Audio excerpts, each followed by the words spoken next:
is Linda, and today I want to talk to you about one of the favorite books that I've written because it contains so many memories of my travels throughout the Western states. It's called Beyond Las Vegas, Road Trips from A to Z.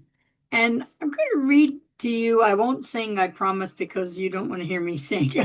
But some of you may have remembered this song, which was made famous mostly by Johnny Cash, but it was called I've Been Everywhere. So I'm going to read to you the words of this song because this is one of the things that prompted me to begin to write this book. I was toting my pack along the dusty Winnemucca Road when along came a semi with a high and canvas-covered load. If you're going to Winnemucca, Mac, with me you can ride. And so I climbed into the cab and then I settled down inside. He asked me if I've ever seen a road with so much dust and sand. And I said, listen, I've traveled every road in this here land. I've been everywhere, man. I've been everywhere, man.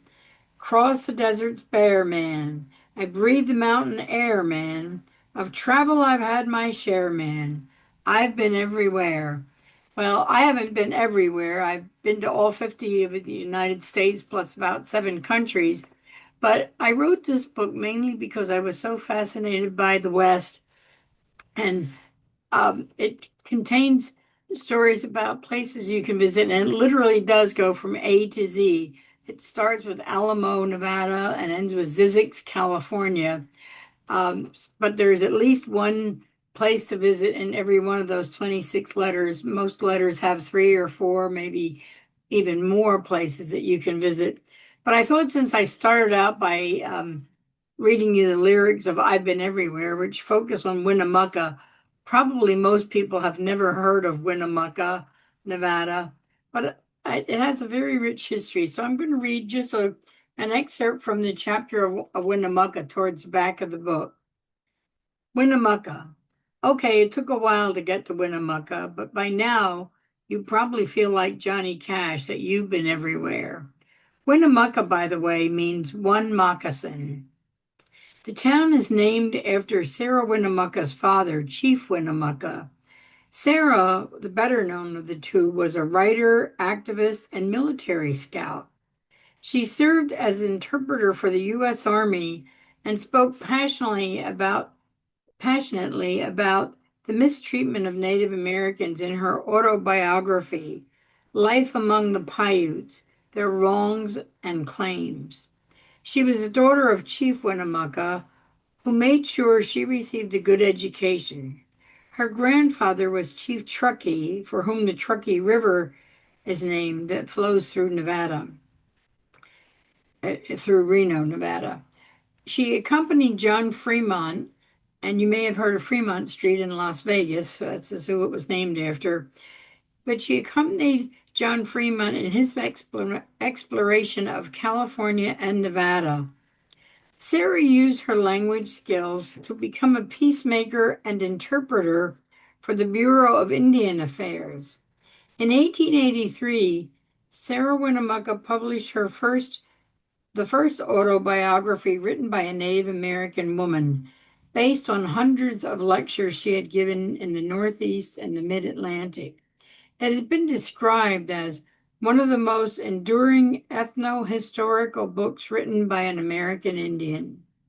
She is one of 9 women and one of the 6 Native Americans to be honored in the Statuary Hall in the U.S. Capitol. So if you've been to Washington, D.C., and been to the Capitol, you may have seen a picture of Sarah Winnemucca, where each state can select 2 people from their state to be recognized. Winnemucca is a great little town and a popular stop for truckers traveling along Route 80. Even though it is one of the most traveled roads in the country, this is a very rural community, and just outside the town, you will find many spots to commune with nature.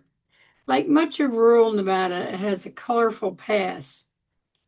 On September 19th, 1900, Butch Cassidy's gang robbed the First National Bank of Winnemucca of $32,640.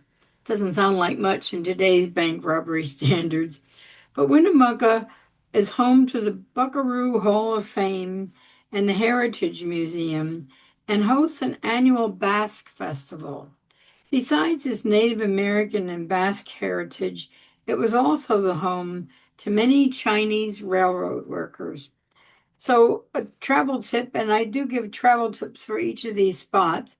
Stop and visit the nearby Winnemucca sand dunes, especially if you have a dune buggy. Traveling east will take you through Battle Mountain, Elko, Wendover, and eventually Salt Lake City. Heading west will take you to Reno. So I urge you to pick up the book and not only read about Winnemucca, but all the places from A to Z that you can visit in and around Las Vegas, Nevada. So if you're going to Nevada, perhaps you're going for a convention, or maybe you're going with friends or family who really like seeing shows and gambling, and maybe you'd rather get out and see nature and see some of the out of way spots. So there's everything in this book from the extraterrestrial highway. Um, as I mentioned, Zzyzx, Nevada, Rhyolite, Nevada. There's, or Zzyzx is in California, I'm sorry. But I think you'll enjoy this book if you want to really get out and travel. And maybe you live around the Las Vegas area. So most of the sites here are in Arizona, Utah, Nevada, or California. There may be a few in New Mexico, but I hope you'll pick up this book and really enjoy your travel and make memories of your own as I have. Thanks. Bye.